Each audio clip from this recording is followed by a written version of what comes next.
도도하고 차가워 보이며 빈틈조차 없어 보이는 여성을 본 적 있으시죠? 마치 자신감 넘치고 외모도 뛰어나서 쉽게 다가가기 어려운 느낌을 주는 이들 말이에요. 그런데 의외로 이런 유형의 여성일수록 정서적인 접근만 제대로 하면 쉽게 마음의 문을 열 수 있습니다. 중요한 건 단순한 기술이 아니라 심리적인 타이밍과 공감의 포인트를 아는 것이죠. 오늘은 특히 중년 여성뿐만 아니라 다양한 연령대의 여성들에게도 적용 가능한 매력적인 접근 방법에 대해 말씀드리겠습니다. 특히 이제 막 관계를 시작했거나 아직 신체적 친밀감이 없는 단계에서 유용하게 작용할 수 있는 심리 전략이니 관심 있는 분이 있다면 집중해서 끝까지 읽어주세요. 먼저 여성과 어느 정도 감정적 연결이 가능한 상태인지 확인하는 것이 중요합니다.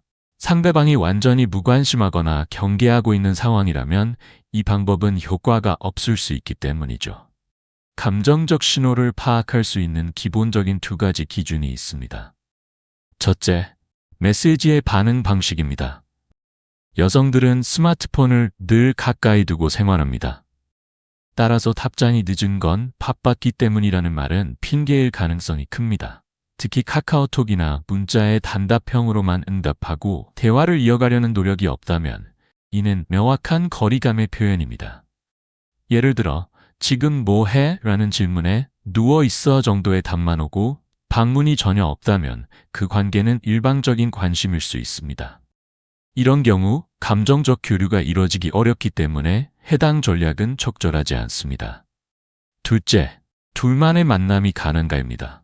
여성과 단둘이 만날 수 없고 언제나 단체 만남만 제한하거나 회피한다면 이는 신뢰관계 형성이 되지 않았음을 뜻합니다.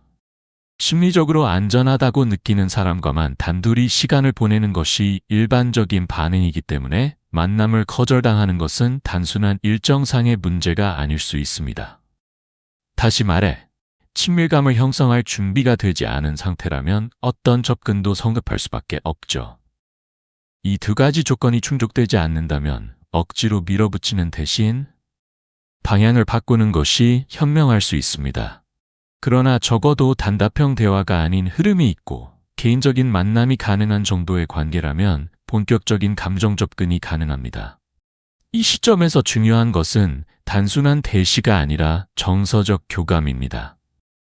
과학적으로도 여성은 감정적인 안정감과 신뢰를 느낄 때 옥시토신이라는 호르몬이 분비되며 친밀감을 느낍니다. 결국 심리적 안전지대가 마련되어야 신체적 친밀감으로도 이어질 수 있는 것이죠. 여성의 감정을 움직이고 자연스럽게 친밀감을 형성하는 데에는 무리한 접촉이나 서두름보다 훨씬 더 효과적인 방식이 있습니다. 대부분의 남성들은 시각적인 자극에 민감하게 반응하지만 여성은 다르게 작동합니다. 여러 심리학 및 생리학 연구에 따르면 여성은 오감 중 특히 촉각, 청각, 그리고 후각에 더 민감하며 이 감각들이 자극될 때 감정적인 연결이 더욱 강하게 일어난다고 합니다. 따라서 처음부터 적극적으로 스킨십을 시도하거나 직접적인 표현을 하려 하기보다는 아주 미세한 접촉에서 시작하는 것이 핵심입니다. 예를 들어 나란히 앉아 있을 때 살짝 어깨가 닿는 정도의 접촉은 여성에게 불쾌감을 주지 않으면서도 뇌에서는 은근한 긴장과 상상을 유발할 수 있습니다. 이처럼 닿을 듯 말 듯한 스킨십은 단순히 육체적 접촉을 넘어서 심리적인 유혹으로 작용합니다. 여성은 상상과학과 분위기의 동물이기 때문에 명확한 신호보다도 암시적이고 미묘한 자극에 더 크게 반응하는 경향이 있습니다. 실제로 옥스퍼드 대학에서 진행된 연구에 따르면 여성의 뇌는 친밀한 감각적 자극을 받을 때 옥시토신이라는 호르몬이 증가하게 되며 이는 신뢰감과 감정적 친밀감을 높이는 데 결정적인 역할을 합니다. 즉, 갑작스러운 터치보다도 은근한 접촉이 뇌의 보상 시스템을 자극하여 상대에게 끌리도록 만드는 효과가 있는 것이죠. 그리고 여기서 가장 중요한 점은 이 접촉이 일상적인 상황 속에서 자연스럽게 일어나야 한다는 것입니다. 예를 들어 둘이 걷다가 팔이 스치거나 좁은 공간에서 어깨가 살짝 닿는 상황처럼 우연에 가까운 접촉이 더욱 효과적입니다. 여성이 직접적으로 의식하지 않더라도 몸은 미세한 감각의 변화를 느끼고 감정적으로 반응하게 됩니다. 이처럼 말보다 강한 신호는 때로 눈에 보이지 않는 촉감에서 시작됩니다. 다음으로 여성의 마음을 사로잡는 또 하나의 강력한 기술은 바로 눈맞춤입니다. 입맞춤도 아니고 달콤한 말도 아닌 단지 눈을 바라보는 것만으로도 여성의 감정은 흔들릴 수 있습니다. 심리학적으로 인간의 눈은 감정의 창이라고 불립니다. 특히 여성은 상대방의 눈빛에서 감정의 진실성을 읽어내려는 본능이 강합니다. 따라서 깊고 진지하게 눈을 바라보는 것은 단순한 시선의 교환이 아니라 감정의 교류이며 신뢰 형성의 시작입니다. 이런 눈맞춤이 효과적인 이유는 자기 인식의 전이라는 개념과 관련이 있습니다. 실제로 영국 심리학회에서 발표된 연구에 따르면 여성이 운동이나 흥분 상태에서 남성과 눈을 마주치게 되면 이 흥분 상태를 상대방에게서 유발된 감정이라고 착각하게 되는 심리 현상이 나타납니다. 즉, 자신의 가슴이 뛰는 이유가 운동 때문이 아니라 그 남성 때문이라고 무의식적으로 인식하게 되는 것이죠. 이런 착각은 남성에게 유리하게 작용합니다. 눈을 피하지 않고 오히려 천천히, 부드럽지만 깊게 상대방의 눈을 바라보며 말을 이어나가면 여성은 자연스럽게 긴장과 부끄러움을 동시에 느끼게 됩니다. 이 부끄러움이라는 감정은 의외로 여성의 설렘을 유발하는 매우 중요한 감정이며 이후에도 당신에 대해 자꾸만 생각하게 만드는 원인이 됩니다. 눈맞춤을 할 때는 여성이 먼저 눈을 피하기 전까지 계속 유지하는 것이 좋습니다. 단 공격적이거나 위압적으로 느껴지지 않도록 부드럽고 따뜻한 시선이어야 합니다. 이 과정을 통해 여성은 압도당했다는 감정에 빠지게 되고 그러한 감정은 곧 상대에 대한 호기심과 탐색 욕구로 이어지며 더 깊은 관계로 발전할 수 있는 기반이 됩니다. 결국 여성은 단순히 외적인 조건이나 육체적 자극에 반응하는 존재가 아닙니다. 신뢰, 안정감, 미묘한 긴장감, 감정적인 연결, 이 모든 요소가 하나의 분위기로 만들었을 때 진정한 끌림이 발생하는 것입니다. 그리고 이 끌림은 순간적인 유혹을 넘어 지속적인 관계로 이어질 수 있는 가능성을 만들어냅니다. 이처럼 단순한 테크닉보다도 감정과 분위기를 읽고 활용할 줄 아는 사람이 진짜 매력적인 사람입니다. 다음 단계에서는 어떻게 분위기를 고조시키고 여성이 스스로 다가오도록 만드는 정서적 유도 기술에 대해 알아보겠습니다.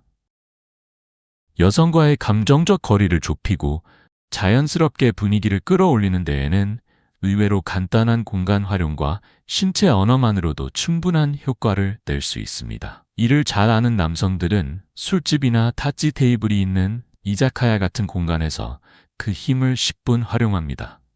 마주 앉는 구조보다 나란히 앉는 자리에서는 무의식적으로 신체가 가까워지고 어깨나 팔이 스치는 미묘한 접촉이 자주 발생하게 됩니다. 이러한 우연한 접촉은 여성이 의식하지 못하는 사이 감각을 자극하며 동시에 감정적 긴장감을 불러일으키게 되는 것이죠. 여기서 중요한 포인트는 접촉만이 아니라 시선의 방향입니다. 어깨가 닿은 상태에서 남자가 천천히 깊게 여성을 바라보는 순간 여성의 두뇌는 여러 감정을 동시에 처리하게 됩니다. 의식적으로는 왜 이렇게 바라보지라는 경계심이 들 수 있지만 무의식적으로는 이 남성의 시선 속에 자신이 특별하다는 느낌을 받기 시작합니다. 실제로 인간의 두뇌는 가까운 거리에서의 눈맞춤을 친밀감의 신호로 해석합니다. 심장이 조금씩 빨리 뛰는 것, 입술이나 목덜미에 땀이 나기 시작하는 반응은 감정이 아닌 생리적인 신호에서 출발하는 것입니다. 여성의 이런 반응은 남성의 자신감 있는 시선, 자연스러운 근접, 그리고 위협적이지 않은 음성 톤에 의해 촉진됩니다. 이쯤 되면 많은 남성들이 궁금해하죠. 도대체 이 짧은 순간에 여자는 무슨 생각을 하는 걸까? 여성은 상상과 분위기의 동물입니다. 단순히 좋다, 싫다의 이분법적 반응이 아니라 상황을 해석하고 그 해석 속에서 새로운 가능성을 만들어냅니다. 그래서 고수들은 말이 아닌 분위기로 여성을 끌어당깁니다. 다음 단계는 청각적 자극, 즉 속삭임입니다. 인간은 소리에 굉장히 민감한 존재이며 그중 여성은 특히 낙익은 음성이나 특정한 톤에 더욱 반응하는 성향이 있습니다. 과학적으로 중저음의 목소리는 안정감과 신뢰를 주는 특성이 있어 여성을 이완시키는 데 도움이 됩니다. 나란히 앉은 상태에서 말이 잘 안 들리는 척하며 여자의 귀 가까이 다가가 조용히 속삭이는 것, 그것은 단순한 대화가 아닙니다. 그 순간 여자의 귀는 청각 자극을 넘어 감각의 집중 지점이 되고 남자의 숨결이 닿는 이 마이크로한 거리에서 감정의 온도는 순식간에 상승합니다. 이 상황에서 여성은 몸을 뒤로 피하지 않는 이상 이미 심리적으로 어느 정도의 신뢰와 편안함을 느끼고 있다는 신호이기도 합니다. 그리고 그 신호는 관계의 진전을 스스로 상상하게 만들죠. 여성의 후각은 청각과 함께 가장 본능적인 감각 중 하나입니다. 남자의 은은한 향기, 채취 혹은 술과 감정이 섞인 채로 전해지는 미묘한 향기는 여자의 감각을 더욱 깨어나게 만듭니다. 특히 생리학적으로 후각은 감정을 저장하는 해마와 직접 연결되어 있기 때문에 단 한 번의 향기와 속삭임이 오래도록 여자의 기억에 남을 수 있습니다. 이 모든 흐름은 결코 강요나 계획된 접근이 아닙니다. 자연스럽게 그러나 의도된 방식으로 여자의 감각을 하나씩 자극하는 것이죠. 결국 여성은 자신이 허락하고 싶을 때만 마음과 몸을 열게 되어 있습니다. 중요한 건 상대를 조급하게 만들지 않는 것입니다. 상대가 나에게 끌린다고 느끼도록 심리적인 리드를 잡는 것이야말로 진정한 고수의 접근입니다. 우리는 종종 착각합니다. 여자는 잘생긴 남자, 부유한 남자만 좋아한다고요? 하지만 실제로 수많은 심리 실험과 실제 상담 사례를 통해 확인된 것은 여성은 자신의 감정을 움직이게 한 남자에게 마음을 주는 경향이 훨씬 크다는 사실입니다. 감정적 교류와 감각적 공감이 있을 때 여성은 자신도 모르게 끌리고 그 끌림이 결국 육체적 친밀감으로 이어질 수 있다는 것입니다. 지금까지의 내용은 단순한 연애 기술이 아니라 인간의 감정과 뇌의 작동 원리에 기반한 심리적 전략입니다. 이런 방법들은 외모나 재산과는 무관하게 누구나 연습하고 익힐 수 있으며 실제로 많은 관계에서 긍정적인 결과를 이끌어냈습니다. 물론 이런 방법이 만능은 아닙니다. 상대의 신호를 잊지 못하고 강요하거나 억지로 밀어붙이면 오히려 역효과가 날 수 있습니다. 가장 중요한 건 존중과 배려, 그리고 상대의 반응을 읽을 줄 아는 감각입니다. 마지막으로 독자 여러분은 어떤 남자가 여자의 마음을 움직인다고 생각하시나요? 사람마다 생각은 다르겠지만 한 가지 확실한 건 감정이라는 건 절대 강제로 얻을 수 없다는 점입니다. 오늘 소개한 방식들이 여러분의 인간관계에 긍정적인 영향을 주길 바라며 여러분만의 경험이나 생각이 있다면 자유롭게 공유해 주세요. 우리가 함께 나누는 이야기가 누군가에게 큰 도움이 될 수 있으니까요. 그리고 다시 한번 말씀드리지만 여성의 감정을 공감하고 존중하고 정서적으로 교류하는 사람이야말로 진정으로 매력 있는 사람입니다.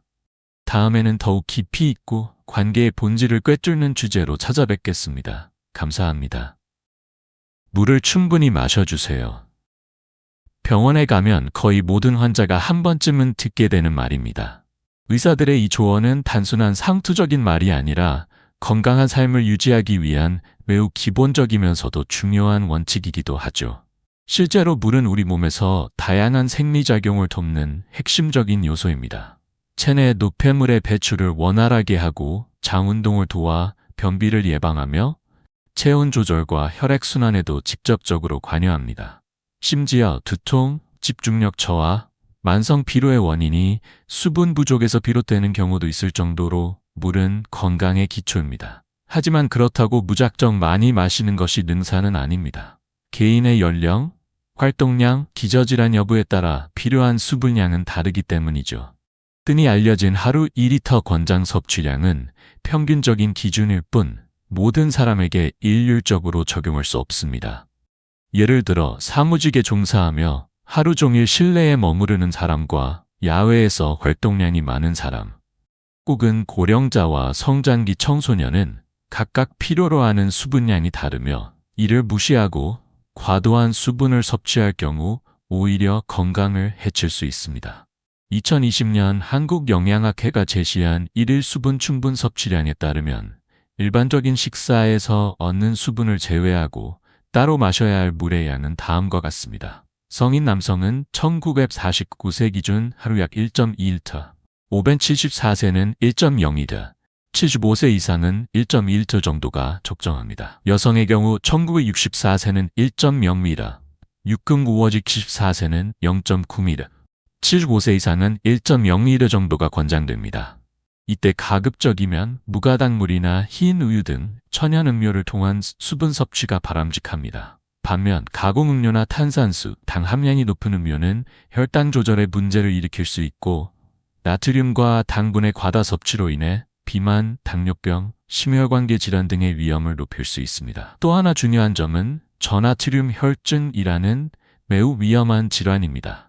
이는 수분을 과도하게 섭취했을 때 체내 나트륨 농도가 희석되어 발생하는 상태로 혈중 나트륨 농도가 리터 3.5mg 미만이 되면 저나트륨 혈증으로 진단됩니다. 특히 리터당 125mg 이하로 떨어지게 되면 두통, 혼란, 메스꺼움, 구토, 근육경련 같은 증상이 나타날 수 있고 심하면 뇌부종, 경련, 혼수 상태, 심지어 사망까지 초래할 수 있습니다. 이러한 사례는 마라톤 선수나 고강도 운동을 하며 지나치게 많은 양의 물을 마신 사람들에게서 자주 보고되며 특히 무더운 여름철에 주의가 필요합니다. 그렇다면 물이 건강에 반드시 좋은 것만은 아니라는 말일까요? 그렇지 않습니다. 다만 수분도 필요한 만큼 적절한 방식으로 섭취하는 것이 중요하다는 점을 강조하는 것입니다. 특히 특정 질환을 가진 이들에게는 더 신중한 접근이 필요합니다. 예를 들어 요로결석이나 방광염 같은 질환을 가진 환자라면 수분을 충분히 섭취해 소변량을 늘리는 것이 질병의 예방과 치료에 직접적인 도움이 됩니다. 수분이 충분히 공급되어야 결석이 형성되지 않고 세균의 증식 또한 억제할 수 있기 때문입니다. 치질 예방에도 마찬가지로 수분 섭취가 중요한 역할을 합니다. 수분이 부족하면 대변이 딱딱해 배변 시 항문에 무리가 가기 쉽고 이로 인해 치액이 악화될 수 있으므로 충분한 수분 섭취가 중요합니다. 반면 간경화 환자는 수분 조절이 매우 중요합니다.